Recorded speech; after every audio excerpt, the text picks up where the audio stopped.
64वीं श्रव्य कणिका ऋग्वेदादि भाष्य भूमिका, लेखक महर्षि दयानंद जी सरस्वती, जिस पर भाष्य लिखा है भूमिका भास्कर नाम से स्वामी विद्यानंद जी ने। हम द्वितीय अध्याय वेदोत्पत्ति विषय को आपके समक्ष रख रहे हैं, जिस पर महर्षि दयानंद जी के विचारों पर स्वामी विद्यानंद जी अपने विचार दे रहे थे, और विषय था कि वेद आदि ऋषियों के बनाए ग्रंथ हैं या ईश्वर के। इसी पर थोड़ा सा और आगे व्याख्यान बचा है, वो हम आपके समक्ष रख रहे हैं।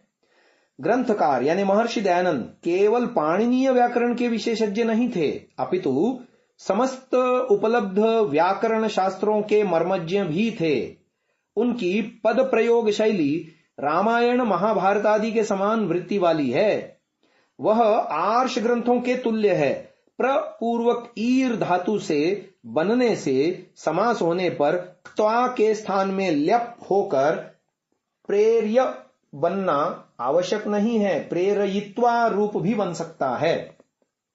रामायण महाभारत आदि में भी उपसर्ग पूर्वक धातुओं के परे सर्वत्र त्वा को ल्यप भाव नहीं हुआ है। जैसे नारायणाद वरम लब्ध्वा प्रणमित्वो वाच गालवः, इस स्थल में प्रणमित्वा, और रामायण में रामो राज्यम उपासित्वा, इस स्थल में उपासित्वा, और इसी प्रकार उत्स्मयित्वा तथा विसर्जयित्वा आदि प्रयोगों में त्वा को ल्यप नहीं किया गया। इसी प्रकार आश्वलायन गृह सूत्र में प्रत्यसित्वा तथा भागवत पुराण में एकादशम परिश्रुत्वा जैसे प्रयोग मिलते हैं। वैयाकरणों ने उपसर्ग और धातु के संबंध में नियम द्वय का उपादान किया है।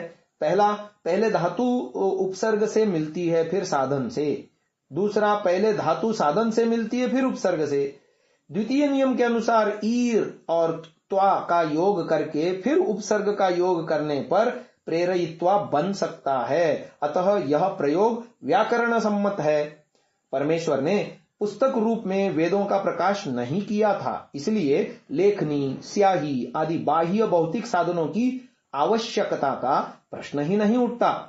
सर्गादि में परमात्मा ने ऋषियों की आत्मा में वेद प्रेरित किए, तत्पश्चात श्रुति यानी श्रवण परंपरा से लोगों में प्रचारित होते रहे। कालांतर में आवश्यकता पड़ने पर उन्हें पुस्तक रूप में निबद्ध किया गया। अग्नि, वायु, आदित्य, अंगिरा नामक ऋषियों का ईश्वर में प्रणिधान यानी स्थिति होने से, उनके अंतःकरणों के दीप्त होने पर, परमेश्वर के योग के द्वारा प्रत्यक्ष हो जाने से वेदों का प्रकाश हुआ। अर्थात निर्मल बुद्धि के ज्ञान ग्राहक स्वाभाविक गुण के कारण ही वेद ऋषियों के आत्मा में संक्रांत यानी प्रतिभासित हुए। संक्रमण से निस्सरण का या पृथक भाव अभिप्रेत नहीं है, क्योंकि गुण और गुणी का पार्थक्य कभी संभव नहीं। अध्यापक का ज्ञान सावयव पदार्थों की भांति शिष्य को प्राप्त नहीं होता। शिष्य की आत्मा में गुरु के व्यापक न होने से उच्चरित शब्दमय ज्ञान कर्णेंद्रिय के माध्यम से शिष्य की बुद्धि की ग्राहक शक्ति के द्वारा पहुंचता है। ईश्वर के सबकी आत्मा में व्याप्त होने से परस्पर दूरी नहीं होती, इसीलिए वेदों के परमेश्वर से निकलकर ऋषियों की आत्मा में संक्रमित होने का प्रश्न ही नहीं उठता। वास्तव में हृदयगत प्रेरणा के लिए किसी के मुख से कुछ सुनना आवश्यक नहीं होता। स्वयं तदंतःकरणे न गृह्यते। हृदय में हुई प्रेरणा को शुद्ध अंतःकरण वाला व्यक्ति अनायास ही ग्रहण कर लेता है। अब आगे वेदोत्पत्ति नामक द्वितीय प्रकरण में महर्षि दयानंद जी संस्कृत में व्याख्यान लिख रहे हैं। ईश्वरो न्यायकार्यस्ति वा पक्षपाती, ये प्रश्न पूछा गया, उसका उत्तर दिया गया न्यायकारी। तर्हि चतुर्णामेव हृदयेषु वेदाः प्रकाशिताः कुतो न सर्वेषामिति। अत्राह अनेनेश्वरे पक्षपातस्य लेशोऽपि नैवागच्छति, किन्त्वनेन तस्य न्यायकारिणः परमात्मनः सम्यक् न्यायः प्रकाशितो भवति। कुतः न्यायेत्यस्यैव नामास्ति यो यादृशं कर्म कुर्यात् तस्मै तादृशमेव फलं दद्यात्। अत्रैवं वेदितव्यम्। तेषामेव पूर्व पुण्यमासीद् यतः खल्वेतेषां हृदये वेदानां प्रकाशः कर्तुं योग्योऽस्ति। किंच ते तु सृष्टेः प्रागुत्पन्नास्तेषां पूर्वपुण्यं कुत आगतम्? अत्र ब्रूमः सर्वे जीवाः स्वरूपतोऽनादयः तेषां कर्माणि सर्वं कार्यं जगच्च प्रवाहेणैवानादिना सन्तीति। एतेषामनादित्वस्य प्रमाणपूर्वकं प्रतिपादनमग्रे करिष्यते। इस संस्कृत में लिखे व्याख्यान का आर्य भाषा में भाषार्थ लिख रहे हैं। प्रश्न पूछा, ईश्वर न्यायकारी है व पक्षपाती? उत्तर दिया जा रहा है न्यायकारी। प्रश्न, जब परमेश्वर न्यायकारी है तो सबके हृदयों में वेदों का प्रकाश क्यों नहीं किया? क्योंकि चारों के हृदय में प्रकाश करने से ईश्वर में पक्षपात आता है। इसका उत्तर दे रहे हैं, इससे ईश्वर में पक्षपात का लेश भी कदापि नहीं आता, किंतु उस न्यायकारी परमात्मा का साक्षात न्याय ही प्रकाशित होता है। क्योंकि न्याय उसको कहते हैं कि जो जैसा कर्म करे उसको वैसा ही फल दिया जाए। अब जानना चाहिए कि उन्हीं चार पुरुषों का ऐसा पूर्व पुण्य था कि उन्हीं के हृदय में वेदों का प्रकाश किया गया। फिर प्रश्न पूछा जा रहा है, वे चार पुरुष तो सृष्टि के आदि में उत्पन्न हुए थे, उनका पूर्व पुण्य कहां से आया? इसका उत्तर दे रहे हैं, जीवों के कर्म और स्थूल कार्य जगत ये तीनों अनादि हैं। जीव और कारण जगत स्वरूप से अनादि हैं। कर्म और स्थूल कार्य जगत प्रवाह से अनादि हैं। इसकी व्याख्या प्रमाण पूर्वक आगे की जाएगी। तो ये आर्य भाषा का व्याख्यान इनका पूरा हुआ। अब स्वामी विद्यानंद जी अपनी बात इसके ऊपर लिख रहे हैं कि ऋषिर दर्शनात् व्याख्यानात् प्रवचनाद् वा, मंत्रों के दृष्टा, व्याख्याता अथवा प्रवक्ता ऋषि कहते हैं।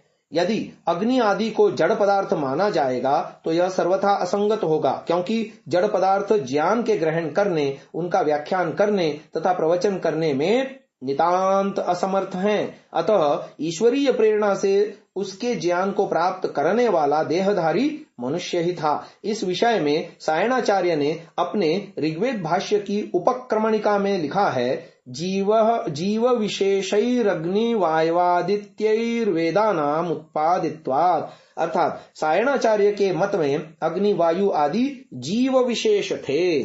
काव्य शास्त्र का सिद्धांत है कि जहां मुख्य प्रसिद्ध अर्थात अभिधार्थ संभव नहीं होता वहां लक्षणा से काम लिया जाता है। जो अर्थ जिस पद या शब्द का वाच्य नहीं, उस अर्थ के लिए भी विशेष कारण से उसका प्रयोग होता है। वेद के शब्द धातुज अथवा यौगिक हैं, तदनुसार ही उनका अर्थ करना चाहिए। शतपथ के उद्धृत वचन में तेभ्यः उपर्युक्त ऋषियों का ही परामर्शक है, भौतिक अग्नि आदि का नहीं। अग्नि आदि जिनका परमेश्वर ने अपने ज्ञान के संक्रमण के लिए वर्ण किया, संभवतः वे मोक्ष की अवधि में दीर्घ काल तक उसी में लीन रहकर लौटने वाले विशिष्ट जीव थे। अपने विशेष सामर्थ्य के कारण ही वे इस महान कार्य के लिए सबसे अधिक उपयुक्त थे। वे संसार में पहली बार नहीं आए थे। उनके शरीर में स्थित आत्मा की उत्पत्ति नहीं हुई थी, वह तो पहले से विद्यमान था। पूर्व जन्मों में अनुष्ठित कर्मों के अनुसार विविध प्रकार के शरीरों को धारण करता जीवात्मा की अनंत जन्म कर्म फल परंपरा को सिद्ध करता है।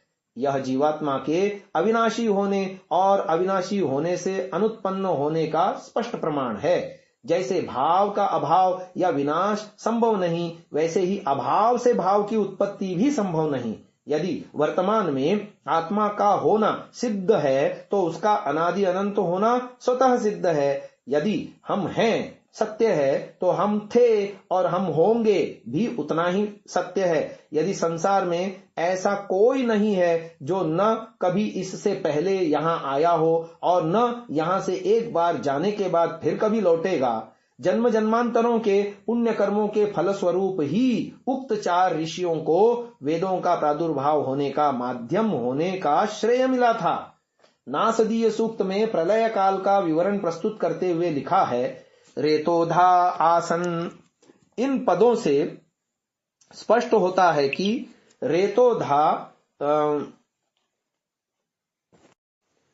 रेतस को धारण करने वाले जीवात्मा सर्ग से पूर्व विद्यमान थे। सायणाचार्य ने प्रकृत मंत्र के भाष्य में लिखा है, रेतसो बीज भूतस्य कर्मणो विधातारः भोक्तारश्च जीवा आसन।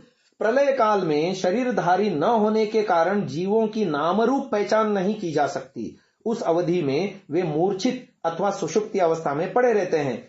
जगत सर्ग में सब कुछ व्यक्त हो जाता है और जीवात्माएं अपने अपने कर्मों के अनुसार भौतिक शरीर धारण कर लेती हैं। इसीलिए यह नहीं कहा जा सकता कि सृष्टि के आदि में उत्पन्न 4 ऋषियों का पूर्व पुण्य कहां से आया। आज की इस चर्चा को यहीं विराम देते हैं। ओम।